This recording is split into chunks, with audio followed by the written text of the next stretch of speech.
আর যারা বিয়ে করো নাই, বিয়ের আগে 4-5টা করে প্রেম করবা। আরে আমি বলছি তো করবা, সমস্যা কি? ফতোয়া জানা দেওয়ার আমি দিব, তোমার টেনশন করা লাগবে না। 5টার নিচে একটা প্রেমও করবা না, ঠিক আছে? এবার কো, বিয়ে করতে কি ফ্রেশ চাও না আনফ্রেশ?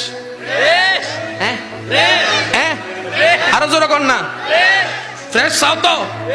এবার ফ্রেশ দেওয়ার মালিক কে? আল্লাহ। একজনে বিয়ের আগে 10টা প্রেম করছে, আমি কই কারে বিয়ে করবি? কই একটারও করতাম না। তো বিয়ে করবি কারে? কই 100টা খুঁজা ফ্রেশ দেখে একটা বিয়ে করবো। সে 1000টা খুঁজা একটা বিয়ে করছে, 6 মাস পরে খবর পাই তার বউয়ে 20টা।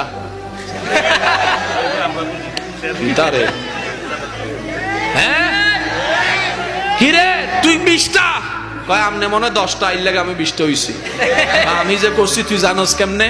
কয় আপনার আল্লাহ তো বলেছেন পবিত্রের জন্য রাখা হয়েছে পবিত্রকে, অপবিত্রের জন্য রাখা হয়েছে অপবিত্রকে। নিশ্চয় আপনি অপবিত্র, তাই